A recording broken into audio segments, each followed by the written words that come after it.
exemplary way or best way. Yes, yes. So the word that you explained was a praja. Yes. What is the meaning of prabuddha or prameya? Yes, everywhere pra speaks of something very great, exemplary. Yeah. Buddha is one who is awakened, who is enlightened. We need to add pra. In an exemplary way, he is enlightened. Prabuddha. Okay. Generally, we call it as matured, a person who is matured. Prabuddha. Pramana. Mana is mana, actually. It is mana is to measure. Pramana, that becomes pramana. That is measuring it in the best way possible. That is the exact measurement. In most of the places, yes, pra implies something that is best, something that is good, something that is exemplary. Got it. That's a prefix. No, other word was a prameya. So Meya is something which is to be known. Meya is something which is to be known, worthy to be known. To that you add pra. That is, in the priority, this is the one which has to be known most. Okay. Prameya. Thank you. Okay.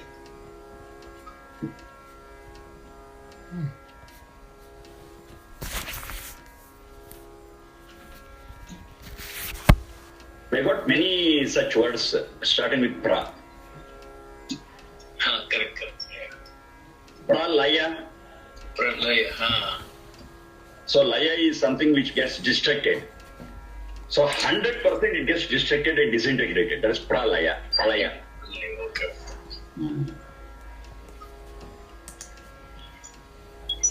Prapata, another word. Prapat. Correct. Pata is to fall. Prapata is an abyss. So you keep on falling without the end. That is prapata. So in most of the places, whenever you find that pra is a prefix, you find that something so big, so enormous. Correct. Yeah. So wonderful, so exemplary. Correct. Got it. Sharmaji, we can start if you're ready. Okay, I'm ready. Yeah. Oh. So you are about to discuss the sixth step. Ritubhyaha Shatpadi Bhava. Ritubhyaha Shatpadi Bhava. So the root of it is R Gati Prapanayoho. R, it is an vowel. R Gati Prapanayoho. That it speaks about something in progress, and prapana, finally getting us something to attain. Prapana. Gati prapanayoho. So this gati, you can understand it as something which is continuously moving. And from that only we have got ritu, that is the seasons. So seasons are cyclical in nature and they keep on moving. They come and go, come and go, come and go. So that's what Shankaracharya said in one place. Shishira Vasantau Punarayataha. Shishira is one season, Vasanta is another season. Shishira Vasantau Punarayataha. That's they keep on coming and going, coming and going. It's a cyclical thing. So this Ritu, which is cyclical, that is the second meaning. Season is the second meaning. The primary meaning is something which is regular, something which is periodical. That is Ritu. So whatever we discussed so far in the 5 steps, to realize it, to make it a reality, what we need is doing certain things regularly and periodically. So one simple word for that is disciplined. So a disciplined way of life, a systematic way of life is what is required to of what all we discussed earlier. So that is called as Ritubhyaha Shatpadi Bhava. Unless we put it into action. Unless we put it into practice, nothing can be realized. Theory could be fine, wonderful, excellent. But mere theory doesn't give us results.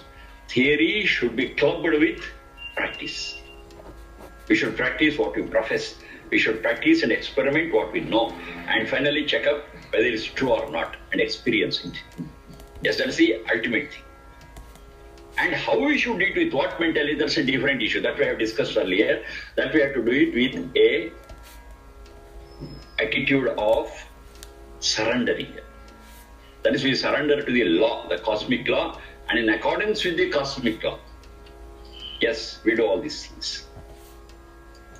We are humble. With a humble attitude, we do all these things. It's not that I'm great, I'm doing it.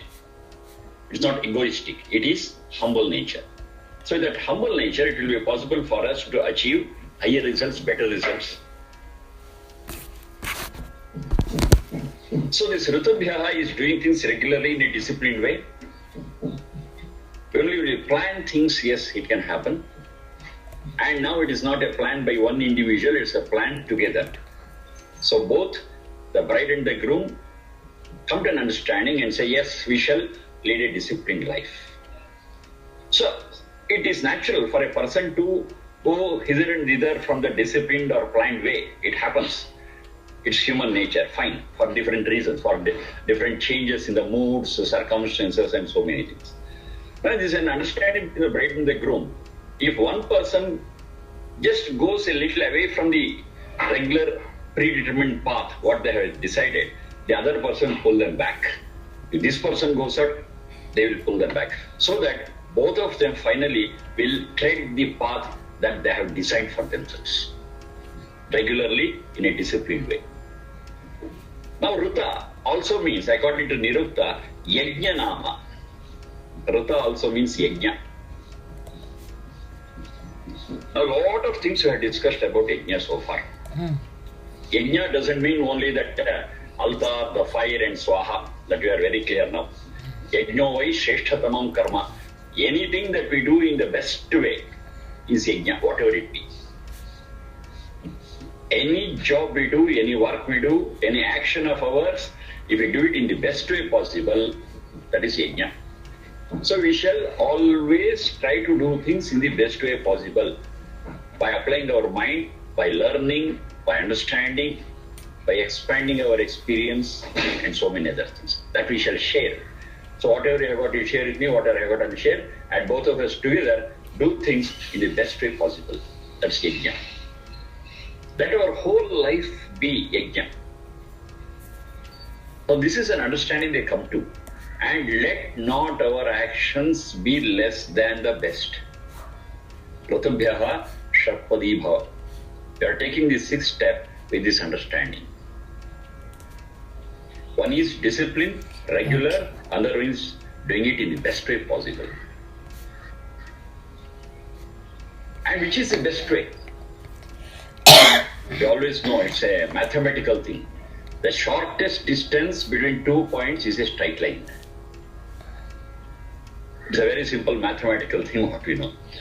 So if it has to be shortest, it has to be the best, then it has to be straight, not crooked.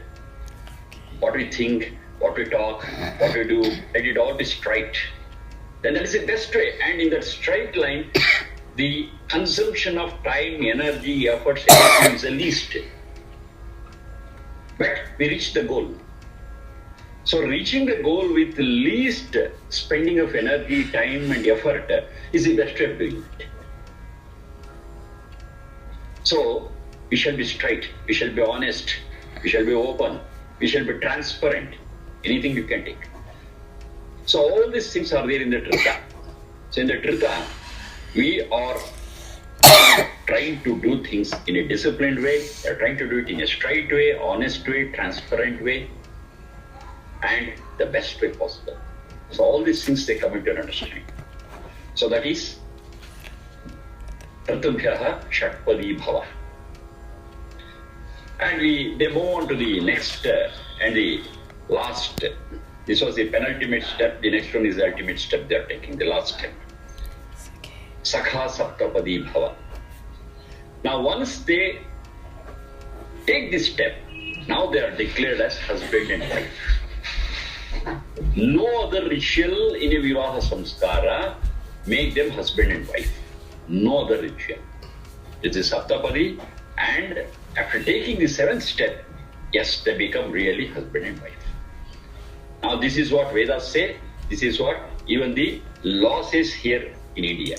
They got a Hindu Marriage Act where they define when the marriage is solemnized. In 7 of the law they say only when they take the seventh step of the Saptapadi, yes, they become husband and wife. If that is taken, they are declared as husband and wife. And later so many other things based on the marriage can be decided. If the seventh step is not taken, then they say the marriage itself has not taken place. They are not at all married. That's how they decide. That's here. Back in India, in Hindu Marriage Act, they speak about that. That's a law here. And of course, elsewhere the laws are different. Even here in India, we have got Special Marriages Act where they just go for registration of marriage. This registration of marriage, there's no question of Saptapadi or anything. Okay, they come to an understanding, okay, we shall be husband and wife. Sign before the registrar, he gives a certificate, you're husband and wife, over. No samskara whatsoever, no education whatsoever, no imparting of knowledge whatsoever. But they become man and wife. But here, in the Vedic background, this is the way they give the instructions, they give the guidance, and they declare them as husband and wife. That is after taking the seventh step of the Saptapadi. Sakha Saptapadi Bhava or Sakhe Saptapadi Bhava, both are okay. Now what is that Sakha or Sakhe? It is Sa plus Kha, Kya. That is, the root for it is Kya Prakhatane. Kya Prakhatane. Mahaprana. Kya Prakhatane. Kya Prakhatane is to call, to name, nomenclature. Sa Kha means they are called by the same name. They are called by the same name. So that's what it appears on the face of it. If you just go a little deep into it, it means they are called by the same name because they are equal. They are the same. Because they have the same features, they are called by the same name. Now here, Sakha means there is a relationship between two equals. I repeat, between two equals is very, very important. Because in spite of saying this in book, from platforms, most of the societies, even today, they treat a woman as a second-grade citizen. It's a male-dominated world. Of course, they do have exceptions. In certain societies, in certain parts of the world, yes, it's dominated by women. But in how many societies, both men and women are treated equal? It's a rarity.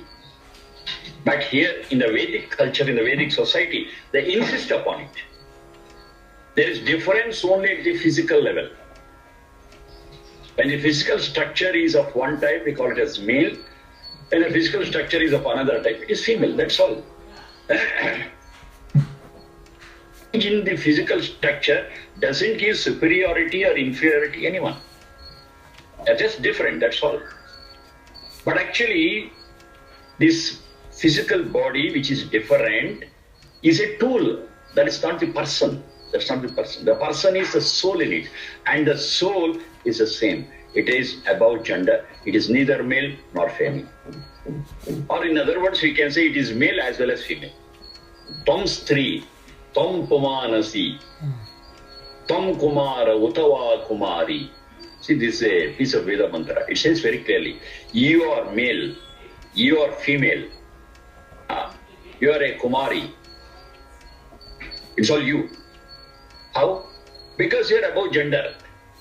You can be referred to through a masculine gender, you can be referred to through a feminine gender. It doesn't matter at all.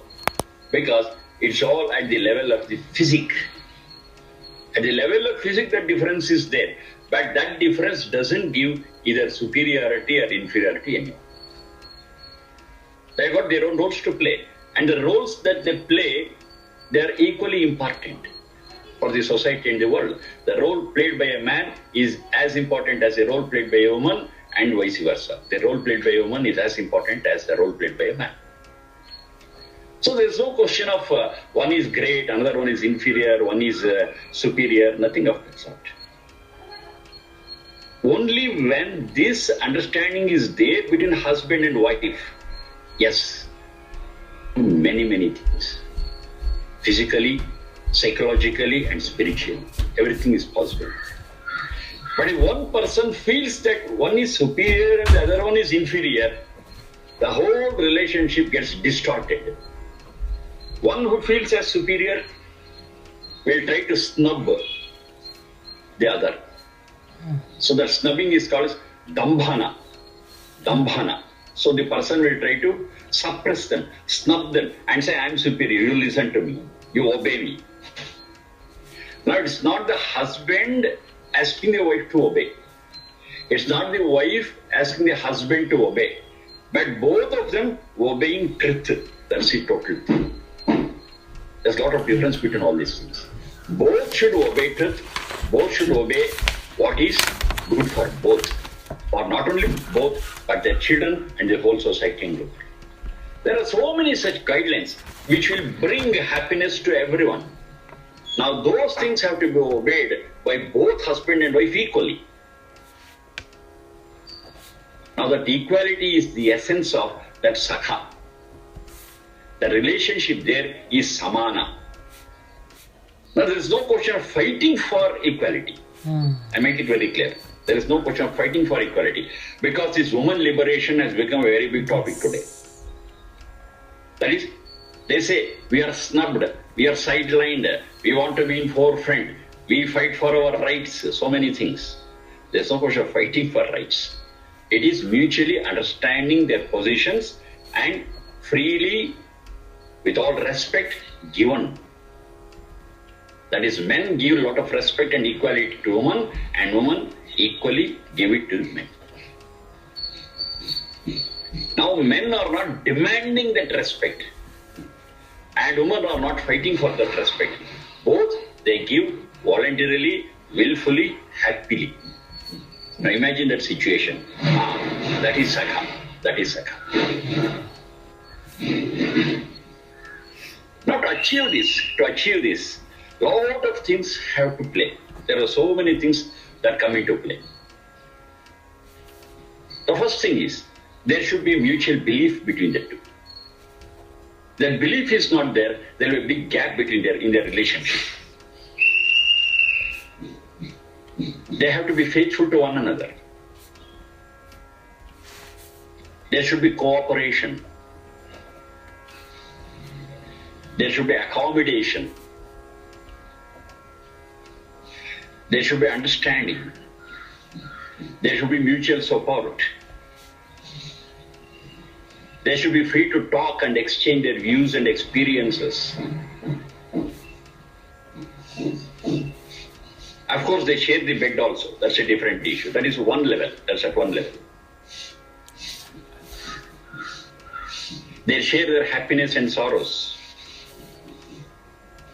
Each one of them works as a counselor for the other when they are in depression, when their moods are low. Because they can understand better each other because they live together under the same roof. It's a joint life. It's a joint life. There is sacrifice between the two. Okay, you need this. Okay, take it. Enjoy it. I give it to you. I give it to you. You enjoy it. You take it. It is sharing. It's not just sacrificing. It is sharing. Okay, it is there. Both of us we shall share and enjoy it together. That's what I was telling. Enjoying together is what is really the meaning of the word sambhoga. Sam is together. We shall enjoy it together, whatever it is. How much we are enjoying, what we are enjoying, that's all immaterial. We are enjoying together. That's the important. That togetherness is the essence of sakha.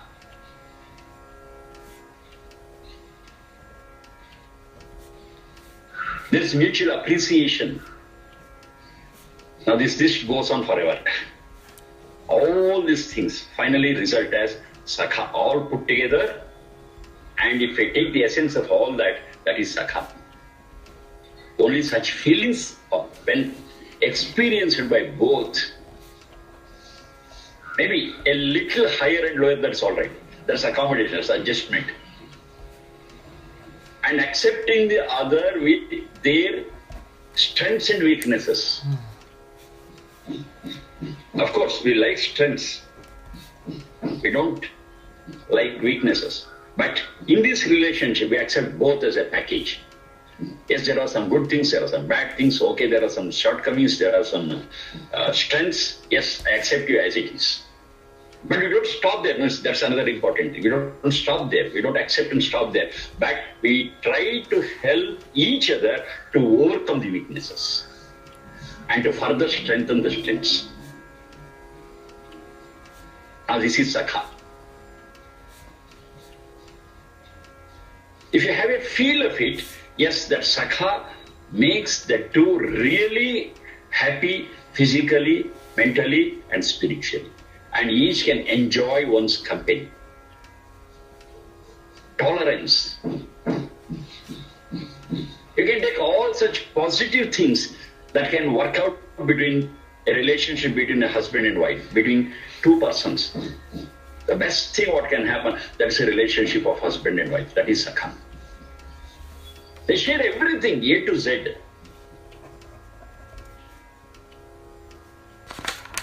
Relationship, but not the bed.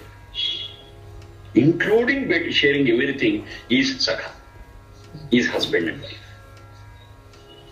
You may have a very good friend. Everything we share, we talk to them, we speak about our sorrows, depressions, happiness, we share everything. Excellent.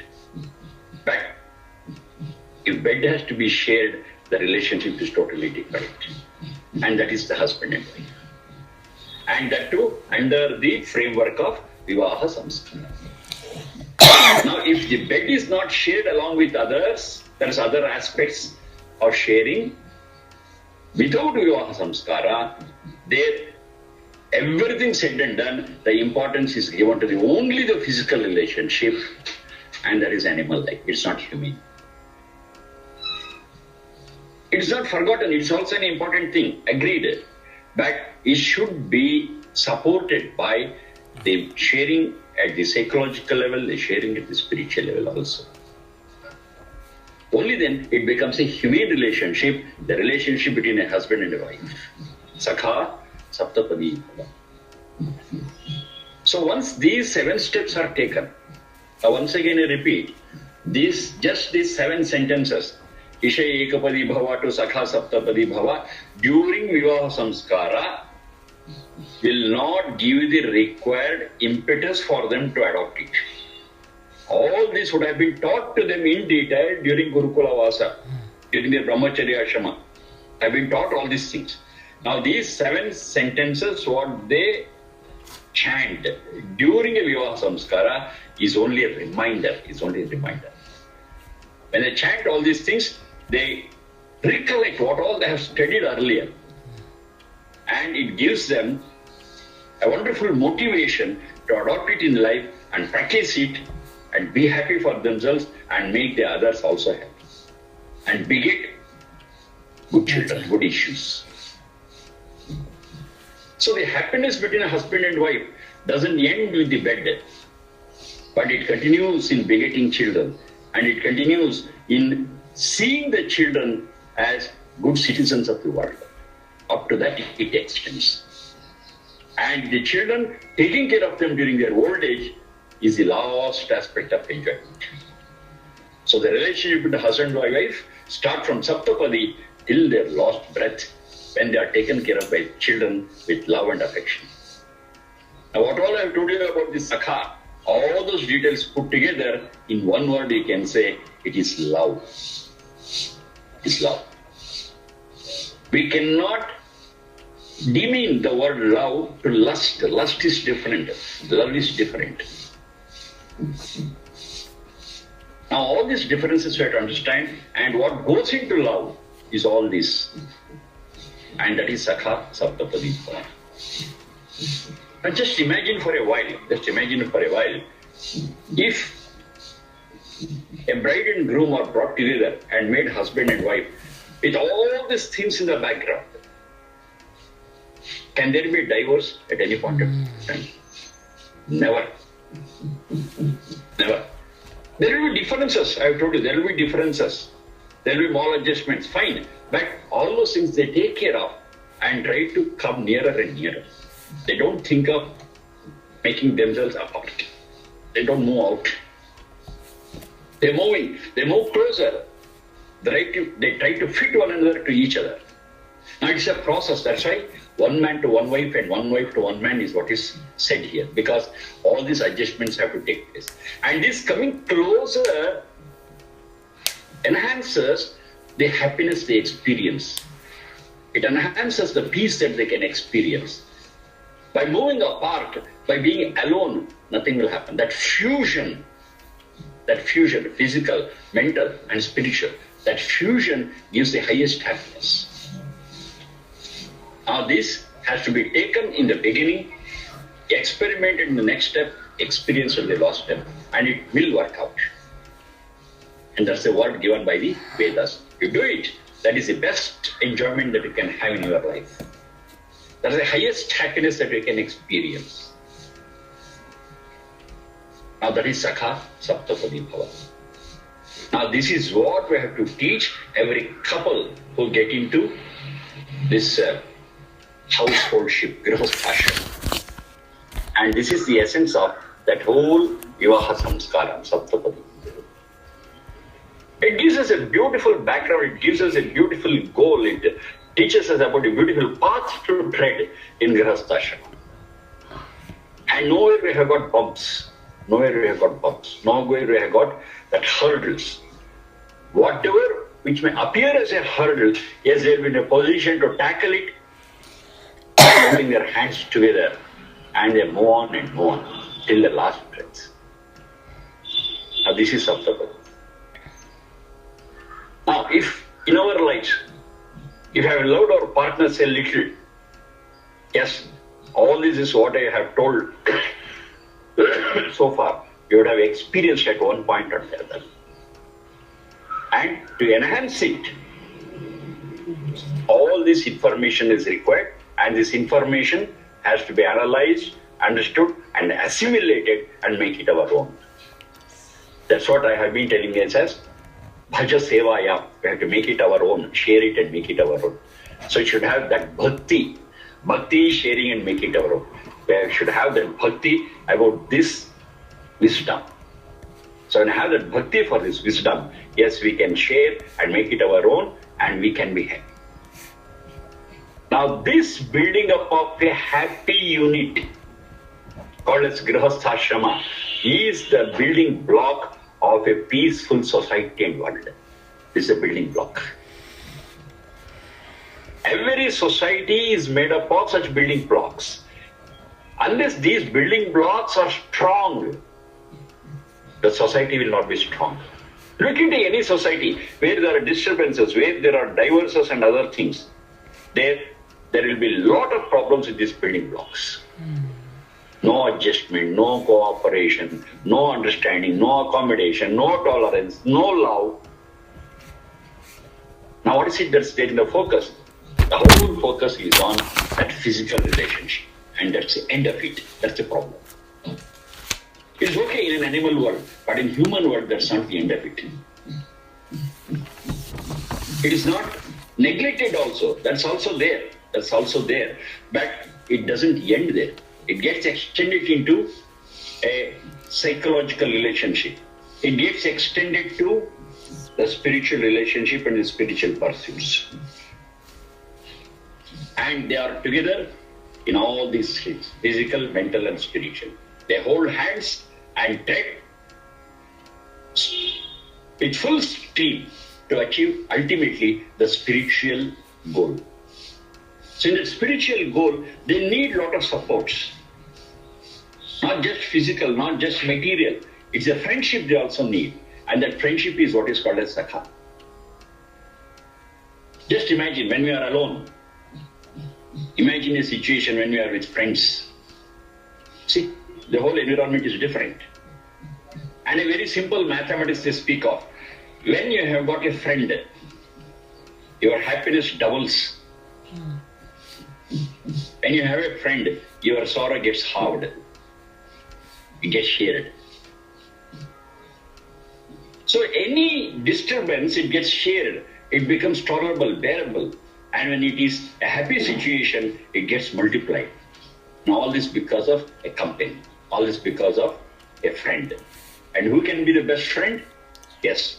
For a husband, wife is the best friend. And for a wife, husband is the best friend. Because they share at all levels. They share at all levels. Between them, there is no secrecy. And they are faithful to one another. That faith in each other is the crux of the whole friendship they have got. It's a peculiar type of friendship. It's a peculiar type of friendship where they share everything, A to Z. No secrecy between them. They are open. We have got a Veda mantra for that. Immediately I am not able to recollect it, but the meaning of it is like this. For a seeker of truth, the Veda mantras reveal themselves as the husband and wife reveal themselves to each other. Wonderful, wonderful. Nothing to hide. They reveal everything, A to Z. In the same way, the Veda mantras reveal themselves to a seeker. So the simile what they have given is the relationship between husband and wife. So divine. So divine. So this relationship is called divine because that friendship is experienced by the two. It is a joint life. It's a fusion. And they never, under any circumstance, think of divorce. Giving divorce is a different thing. They never think about it. Because anywhere in life you have to adjust. Whether it may be with wife or anybody else, we have to adjust. And a certain, say you work in an office, are we not supposed to adjust with our boss and our colleagues? We have to. So we travel in a bus, should you not adjust with our co-passengers? We have to. You walk on a pavement, should you not adjust with the environment there? Yes. Adjustment is the crux of life. So the best thing is mutually understand and adjust between husband and wife, and that will give the maximum happiness, maximum peace of mind, maximum pleasure. And it's all a give and take. And in that give and take, there is no calculation, there is no accounting. You just give, you just take. How much you give, how much you take, it's all immaterial here. No accounts, no mathematics. It's just the enjoyment of giving, it's just the enjoyment of taking. And when this give and take takes place between husband and wife, there is no limit at all. What best we can give, we give. What best we can take, we will take it. Now all these sentences, all these words, what I am telling, they are just words. Only when you take the meaning into your heart, yes, you will have that feel of friendship, you will have that feel of sakha. And that's the ultimate. Words cannot give that experience. It is practice. It's practice. When you follow it in our joint life, yes, we'll be able to experience it and we'll be able to enjoy it, we'll be able to have that pleasure at peace. And this happens throughout their life. Now, as I was telling earlier, throughout their life, when I say, there is one exception for that. That is, when they lead a grihasthashrama of this type, maybe at one point of time, the way they look at life will become wide, broadened. Okay, we have been taking care of our grihasthashrama. Of course, a part of it we have shared with the brahmacharya ashrama, vanaprastha ashrama and sannyasa ashrama, fine. But at one point of time, if I feel that why not I grow beyond my family and do something for the society? Excellent. That is vanaprastha ashrama. There is a transition from looking after and contributing my mind for the welfare of my family, my children, my kith and kin, I widen it. It's for all in the society. So I stay in a place or I get into several service processes and contribute my mind to the whole society, not just my family. And that is vanaprastha. So there I am stationary and people come to me for my services. Now there are some people who will not come at all. Doesn't matter, that's the next day. I myself will roam and distribute this knowledge and experience to everyone. That is sannyasa ashrama. Now these two things, vanaprastha and sannyasa ashrama, are not compulsory but are conditional. What is the condition? If you have reached that mental status, excellent, you can do it. For some reasons, if I have not reached that, doesn't matter, continue in grihastha ashrama till the end.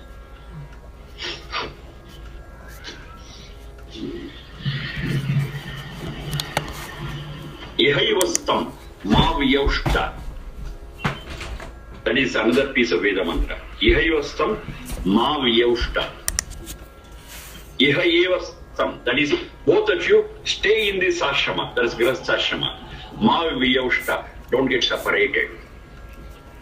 So be in this grihastha ashrama and be happy for yourselves and spread this happiness to all people around you. Now who can spread? Those who have can spread. If I myself am not happy, if I myself am not peaceful, how can I spread the peace and happiness to others? So get it, create it, manufacture it between yourselves, and that peace and pleasure, what you have generated, spread it to wherever you are, spread it around. So imagine every family spreading peace and pleasure everywhere, how that society will be. Maybe you may be thinking that it's an utopia. Yes, nowadays we feel it as an utopia. But when we are trained in this way, when we honestly try to practice it in our life, yes, it can be created. It becomes a reality. It's not just an imagination. It can be done. It can be. The only thing is you have to will to do it. Yes, I will do it. If you start doing it, 100% it will happen in our family and the families around us. And if everyone wills so, yes, heaven is here tomorrow. We need not search for heaven after our death. We can be in heaven here now. Now the whole building block of this is a family unit. And the focus of this family unit is husband and wife. And this is how they are motivated, they are educated, they are given that vivaha samskara. This is a culturing what takes place. And this is a development, this is a progress. We can be talking again and again a lot of things about this. But mere talking is of no use. Whatever we have understood now it's time for us to take it into us and put it into practice and spread the word to others also, so that every family around us will be happy and comfortable. Now, from my side, one small thing to contribute. That is, nearly 2.5 decades, from past 2.5 decades, they have not attended a function just for the attendance sake. They have made it a compulsory thing. That is, wherever we go, there should be a lecture where these things are explained. If it's a marriage, if it's an Upanayana, there are so many things to know in that Upanayana. If it's a Graha Pravesham, housewarming ceremony, yes, we have got certain things to discuss. Know certain things. So in our family, we have made it a rule. If there is an opportunity to share these things, yes, we will attend the function. If there is no opportunity, we will not participate there. So since 20-25 years, we have been attending functions, and in all marriage functions, I have talked all these things there for half an hour or 45 minutes. And I tell them, only when you give an opportunity, arrange it and ask people to sit quiet. Yes, I will attend. Otherwise, I will not. I love you. You love me. We are friends. Everything is okay. But if you are not able to accommodate certain things to be spread. Certain good things should be spread, made understood. Because what happens is in these Vivaha Samskara, Sarinsa Samskara, Purohits, they chant mantras, but very few people explain what it is. That's an unfortunate thing. And most of the time, these samskaras or these celebrations, they become fun and frolic, and they never care about knowing what it is, why it is. So to insist upon that aspect, this we have been following from past 2.5 to 3 decades. And in every place where you attend a function, we have given a lecture. Without that, we never go. And now the people around us, now they are aware.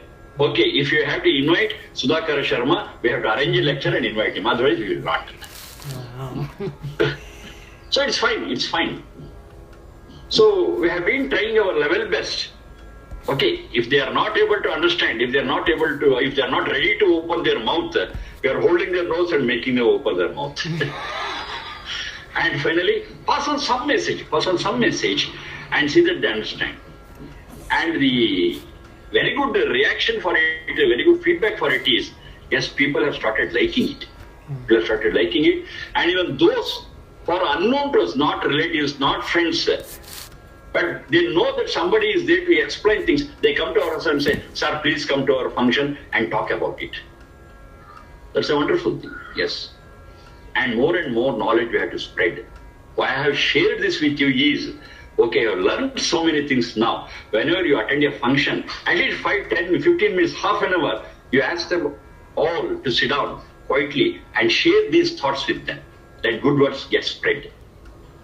So with that request, I've shared this experience of mine with you, and now it shall be your responsibility to disseminate this knowledge wherever you go, any function. Okay, this is about marriage, this is about Vivaha Samskara. If there are any other Samskaras, say you're attending Open and maybe this, any other function also, what is the significance of it? Yes, you're able to understand so many things now. Please share with them. Let it not be with us only. Let us share it. Let people learn about it. Let them know about it. How much they practice or not, that's a different issue. But it shall be our duty to spread the knowledge and tell them, if you practice, you get the benefit. I'm sure if they are not able to follow 100%, if they follow even just 5% of it, yes, they will be benefited a lot. We will be able to prevent so many divorces. We will be able to gap the generations to a very great extent. Yes, we can do all these things. It's in our hands. And doing this gives us a lot of pleasure, because we will be giving some happiness and pleasure and peace to somebody else. And to do it, we should have it. So we will experience that peace and pleasure and we will share it. Of course, that's a human way of life. So thank you for your patient listening. Yeah, and thank you. To some extent, to the best extent possible, I have shared with you the meaning of Saptapadi, as Shanti Bhagini was asking. Yes. And in the future classes, of course, we'll continue with other things. And as and when it's possible, the detailed mantras that are chanted in Vivaha Samskara, maybe in other Samskaras also, which are studied one by one, we have a long journey to go. Thank you very much. Thank you, Sharma ji.